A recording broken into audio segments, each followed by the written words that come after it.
pinaghuhugutan mo? Paiyakin mo na naman ako. Hindi. No, kasi parang nag-flashback lang talaga lahat ng memories. Tapos lahat ng pinaghirapan namin ng sabay-sabay. Kasi di ba magkakasama naman kami sa tent.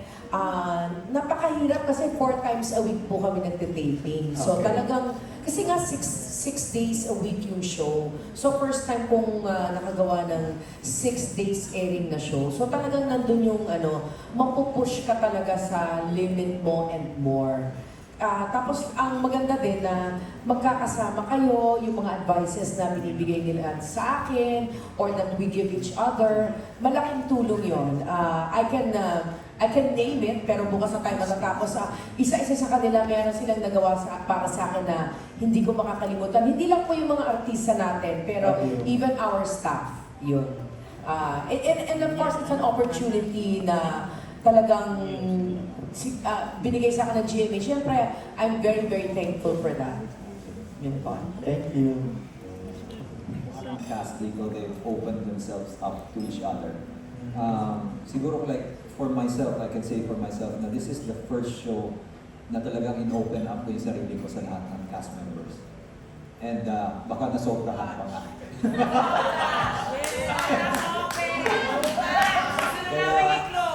Too much.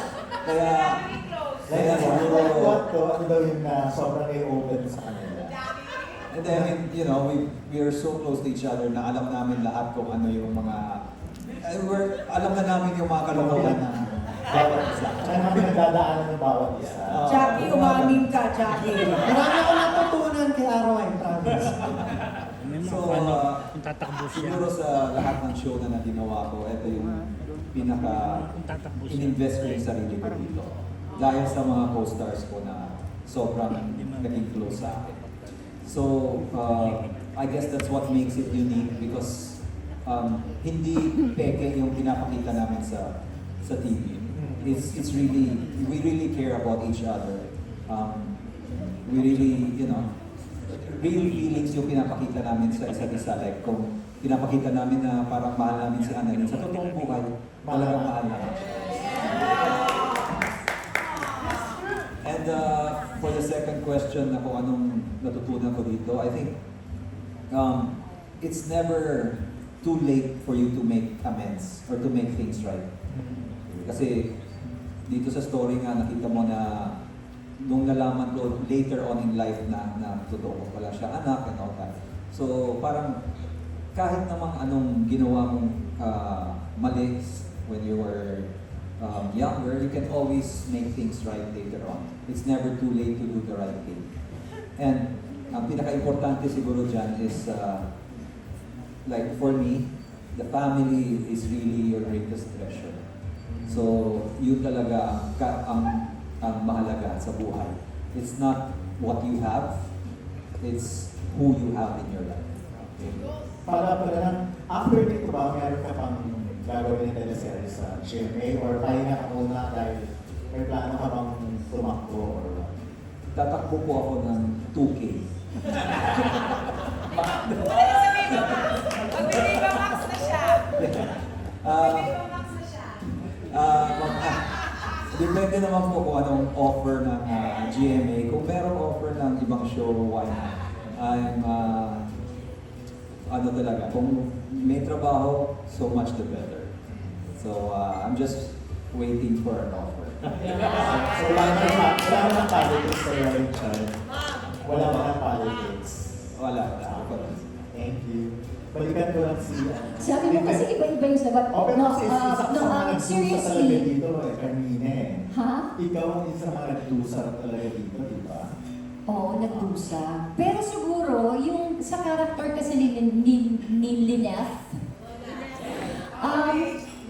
Lynette, sa tayo Lynette, siguro sa ngayon hindi ko siya masasabing pagdurusa or sacrifice. Kasi kung gagawin mo naman yun para sa anak mo, ayaw ko siyang tawaging sacrifice. Gusto ko na ginawa ko yun, whether na nahirapan ako o hindi, okay ako doon kasi para sa anak ko yun eh. So ayoko siyang gawing sacrifice kasi parang negative yung, parang sa akin parang negative lang yung term niya. So So parang si Carmina at si Lynette gagawin ng lahat para sa anak niya. And siguro yung natutunan ko sa character ni Lynette na pagdating sa education, kasi no read, no write siya eh. So, parang dahil sa support na nila sa isa't isa, yung mag-ina, parang sabay silang nangarap. So habang nag-aaral yung anak niya, nag-aaral din yung nanay niya. So parang pagdating sa education, dapat hindi natin ikahiya na kung ano man yung edad natin, kung ikaw ay nasa grade school, high school, kung it's about education, okay lang yun. Dapat kung para sa sarili mo, kung para mapabuti mo yung sarili mo, dapat hindi mo ikakahiya yun. So parang ang galing niyang motivation din para sa akin na to try, learn new things, yung mga ganon. Kasi nga, ano yan eh, parang nakakadagdag yan sa sarili mo, sa confidence mo, yung ganon. At kung paano, at kung ano yung sikreto or ingredient kung bakit tumagal yung show namin, honestly, hindi ko talaga alam. Ito talaga ay hindi namin ine-expect lahat. Basta kami, gumawa lang kami ng teleserye na talagang makakapag-inspire sa mga tao. At yung makaka-relate. Kasi siguro tayo mga Pinoy, kasi masyado tayo mapagmahal sa pamilya, lalo na yung mother and child. Kaya siguro ang daming kumapit kagad sa storya namin kasi parang through thick and thin, parang magkasama, parang masaya na sila, basta as long as magkasama silang dalawa. Yung simple happiness, simple joys, mas maligaya na silang dalawa. So, kaya siguro parang tumagal yung show namin. Meron ka pa bang idadagdag, Kuya Arway? Kaya hindi na gusto mo bang bumalik din sa pag-aaral pa? Gusto mo mag-aaral pa? Ay, oo. Gusto ko mag-aral pa ulit. Na-inspire mo rin sa character? Oo, na-inspire talaga ako. Kasi, like I said, parang pagdating, pag mag-college ka naman, wala namang pinipiling edad eh. So, Yes. okay lang, ang dami namang online. Ang dami nang pwedeng, ang dami ng mga ways, not only going to the literal school, but through online, ang dami mo nang pwedeng gawin, di ba? Ano sana course ang gusto mo po yan? If ever lang. Gusto ko siguro business. Baka sa business. Baka ganun. Or psychology. Gusto ko psychology. Kasi nung high school ako, parang nung magka-college na ako, I really wanted to take up psychology kasi napunta ako sa advertising. Tapos hindi ko natuloy. Parang feeling ko, psychology. Okay. Thank you po. Thank you. Iyak mo na lang! Ay, okay. Sorry, joke lang yun. Go, Miss Dean. Ako naman, unang-una, what makes, isa-isa kasi ang dami mong tanong, what made this show different is because it tackled so many things. Yes. So it tackled the mother-daughter relationship, iba-ibang klaseng mother-daughter. Yung si Moira at saka si Zoe, lahat gagawin niya to protect her daughter. Ganon din naman si Giselle, iba naman yung naging mother-daughter relationship kasi pinamigay niya nung una and then na-realize na mali. So, nung nagkabati na sila, gagawin niyang lahat but it was too late. And then of course, mother-daughter ni Lynette at saka ni Annalyn. Sa tingin ko, sa tatlong relasyon ng mother-daughter relationship, maraming nakapulot ng aral at maraming nakapag-relate. One very important factor that I learned about this show is lahat tayo may pangarap. Pero sa gusto mo at sa ayaw mo, lahat ng pangarap mo ay kakabit ng mga mahal mo sa buhay. Lahat ng makamit mong pangarap, lahat ng hindi mo makamit na pangarap, apektado yung mga mahal mo sa buhay. So katulad ng buhay ni Giselle, pinamigay niya yung anak niya dahil gusto niya magpatuloy ng pag-aaral, gusto niya maging negosyante and all that. Pero nakalimutan niya na may anak siya at sa ayaw niya at sa gusto niya, kakabit yun ng pangarap niya. Hindi mo pwedeng tanggalin.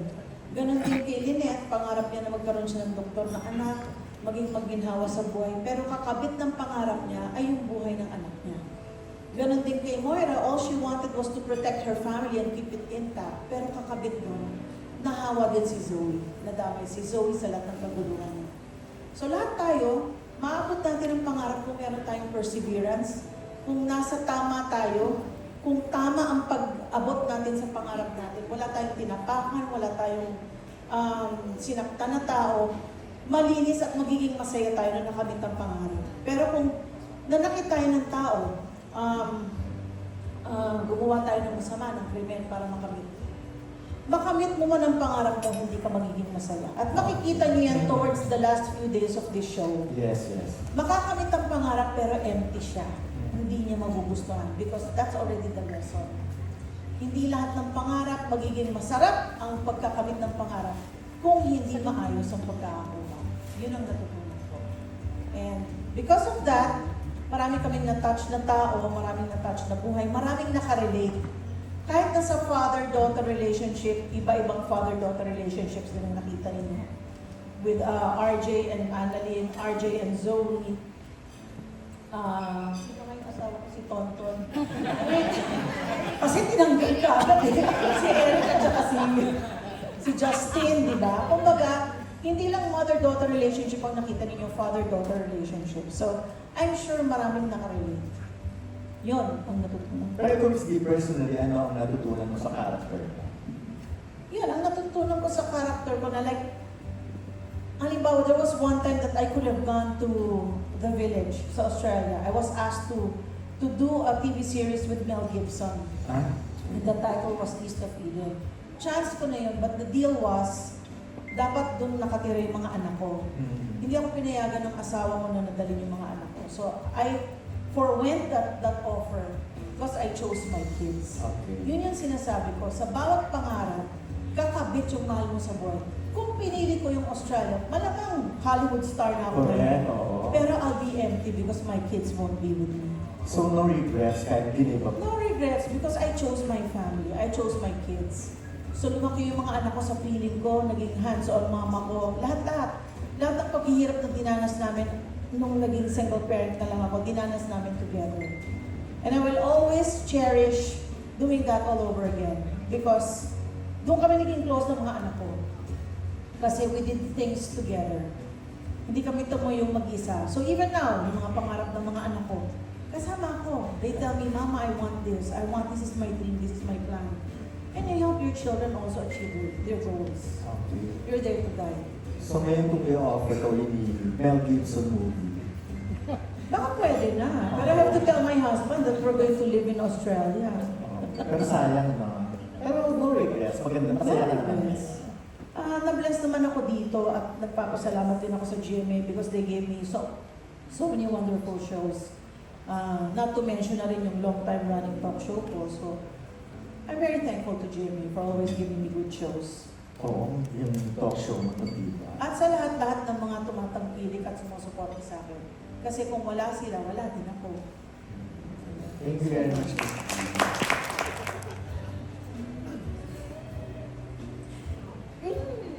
Binigyan nila ako ng ganitong pagkakataon. Okay. Alam niyo na ngayon kung bakit nauna si Ate Pinky magsalita. Sumagot na po siya para sa amin lahat. Sa character. Oo, bago ako maubusan ng sagot. So for me, Moira Tanyag was such a break.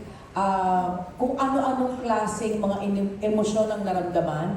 In fact, 6 months into the show, doon ko lang nalaman na hindi pala totoong anak namin ni RJ, si Zoe. Pero the whole time, nung inumpisa namin, syempre the wrong wife ang aking drama. Ang takeaway ko po dito is yung nabuo pong pagsasamahan naming lahat. I think what's different from this show is how long it lasted. Alalahanin natin, everyday po ito, Monday to Saturday. Yes, oo. Hindi lang siya yung pangkaraniwan na Monday to Friday na show. So, one of the longest running, Miss Ali, tama po ba ako? Longest running afternoon series. Sa hira na to, talagang ang haba na nito eh. Yes. Nahabaan ka ba? Hindi, sorry tayo ng mahabang teleserye natin. Pero Yes. ngayon, i-lead siya na nila, di ba? So, Yes. ito yung pinakamahaba so far. Sa Yes. And in modern times ngayon na amin natin, may streaming na rin tayong katapat, may Yes. mga online. So, hindi mo talaga mababaliwala ang success. And I think the ingredient of the success was the believability of the characters. Ayan. I think yung casting po, yung pagka-believable ng ating mga doktor, mga nurse, tapos yung growth nila as their character, believable din po. Like Miss Mina from No Read, No Write, hanggang sa naging successful businesswoman na siya. Ganun. So parang everybody may growth po yung character. Pero ikaw, ano bang natutunan mo sa dalawang characters mo? tumambling, wushu, mag-Chinese, tumira sa farm, wala akong maalala, Your Honor, yan, yung mga ganyan. Mag-swimming sa Ibornal, mga ganyan. Kasi hindi, I'm thankful, I'm very, very thankful to GMA and all the creatives. Ay, naiyak na ako.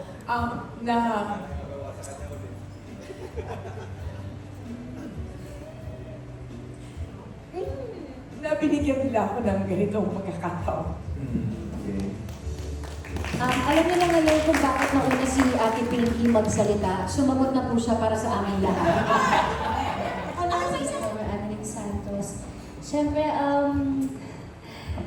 sobrang dami ko po kasi natutunan eh. Lalo po sa mga kasama ko. Ayan silang lahat po. Everyday nakakausap ko sila sa David, humingi ako ng advices. So, ang dami ko pong natutunan bilang isang artista and bilang isang tao dahil kay Dr. Renato. Thank you. So, ito last na. Pwede mo ma-share sa amin yung biggest challenge na tumatak sa'yo at yung happiest memory na babaunin mo sa pag-end ng show? Biggest challenge. Siguro po kasi yung character ko talaga, challenging po talaga siya. I mean, youngest doctor po siya sa buong Pilipinas. So, naging challenge po talaga na kailangan alhanin ko lahat ng medical terms.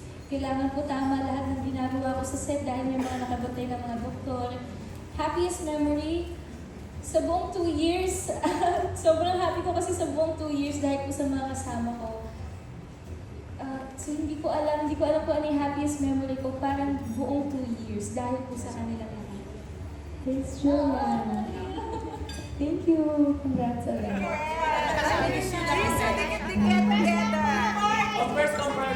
Jisoo, compress. Together. 1, 2, 3, alright. Wait lang. Hey! Ano, So much. sabihin mo ako, ha? Siyempre kung may standing photo,